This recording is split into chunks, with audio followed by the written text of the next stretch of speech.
Hi all, let us discuss about today's Hindu editorial. So it has been the second year that Russia is entering into the war with Ukraine, and it is very shocking to know that Russia has engaged around 5 lakh troops in the border of Ukraine, ready to attack manner. So it is like twice the size of the troops that was deployed in the last year. And if you see Ukraine is also not in the plan of backing off. They are getting strong support from the West countries, and they are also preparing armored vehicles, bombs, battle tanks, and missile defense systems. So recently, Mr. US President Joe Biden has visited Kyiv, and he has promised that America will keep supporting Ukraine as long as the war is prolonging. And next day, Mr. Russian President Vladimir Putin is telling that he has prepared his mind to be ready for this war for a very long time. So it is looking like they are all expecting a long war. So this is like a scenario where in the world which has happened before the First World War. So this is scary for world countries. What happens if countries start dealing with nuclear weapons? It will be endangered for the war. It is not very safe for us to take off. No, so Russia has suspended its participation in the New START treaty, which marked a breakdown of their ties with the West and also could trigger the nuclear arms race, is what has been sensed. Past year has been disastrous for all parties. Mr.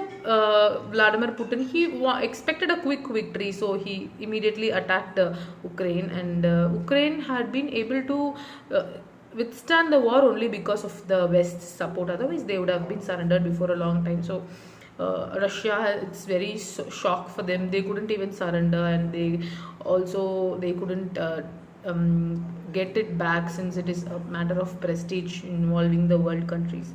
So it is very bad, is what. So Ukraine, it's very risky because the war is happening within the Ukraine territory, and it is causing a lot of damage to the land and also the human and material costs are on Russia, but still it has gotten a lot of territory. So they have on the better side, is what they are saying. And the major problem is nobody is ready for talks. They can sit and talk about it. So nobody is talking about it, both the countries inclusive.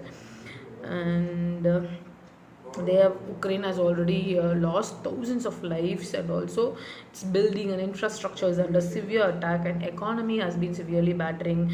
So this might on a longer run even lead to Russia-NATO conflict, which we don't want the world to face.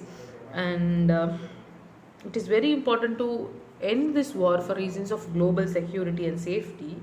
So yes, any war, no, it will end only when any one side faces victory, or they sit and talk out it. So first option is not possible. It is not like nobody is able to win here. It is like with the backup of Western world, they are able to fight with each other in a strong position, and they are not ready for talks. So they should consider talking with each other very quickly for the safety of the world security. So next is about the carbon trading that they are talking about. We all know stock markets where companies trade their share values to get investors, and they can continue growing their business. Similar way, India is planning to establish carbon trading market in India. So this is set to cut carbon emission. So already India has targeted to cut major carbon emission by 2030. So this carbon market is a place where, for example, if I am an industry, I should stick to carbon goals. So I should manufacture my products with less carbon emission, and if I'm able to do that and I'm able to submit such documents to government, so they will give clearance to me, and I can sell my products or shares to European nations. So this is like a tie-up with the European nations, because they have been doing this carbon trading successfully for a very long time. So company that cuts carbon emission will get special recognition by the government. They'll get certifications points. So this is what is that. This is a way to encourage more people, more industries to cut carbon emissions when they are manufacturing. And this is also called emissions trading system, where government would mandate emission limits on industrial sectors such as aluminium and steel plants. They have to require either cut emissions or buy government certified permits from companies that cut more emissions. than required or were auctioned by governments. So carbon credits slowly started becoming very valuable because they are used as permits to exchange. So that is what has been happened. And it's like acting as an investment in renewable energy sources rather than going to carbon.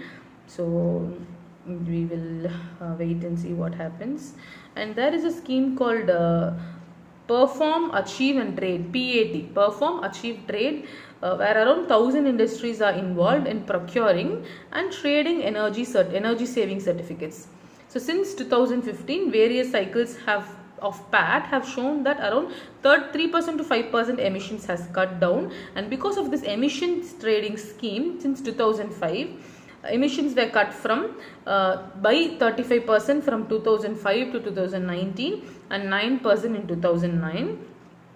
So it is very important to put the right amount of pressure on the industries in order to guide them in the right way. So this carbon trading looks like one of them. So we will wait and see how India handles it. Thank you.